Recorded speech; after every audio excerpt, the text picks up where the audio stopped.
Welcome to the Slop Farm. Enjoy the video. In this video, I will explain how to file taxes by mail.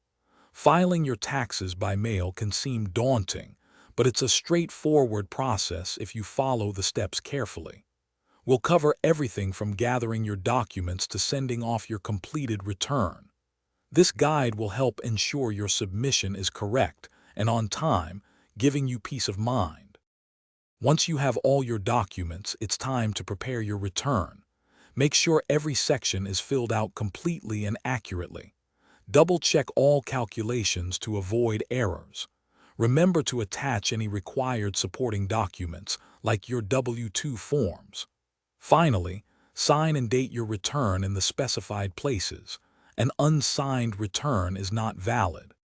Now, let's get your return in the mail. Find the correct IRS mailing address for your specific tax form and state. This information is usually found in the form's instructions. Place all your documents neatly into an envelope. It's wise to use certified mail with a return receipt for proof of mailing.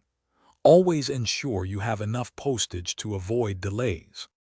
Before you send it off, make sure to make copies of your entire tax return and all supporting documents for your records. This is crucial for future reference, or if there are any questions. Mail your return well in advance of the deadline to avoid any last-minute stress or postal delays. For other great deals, including the Shark AI Ultra Robot Vacuum, check the link in the description below.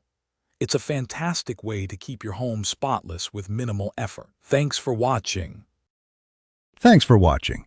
Consider subscribing if we helped you today.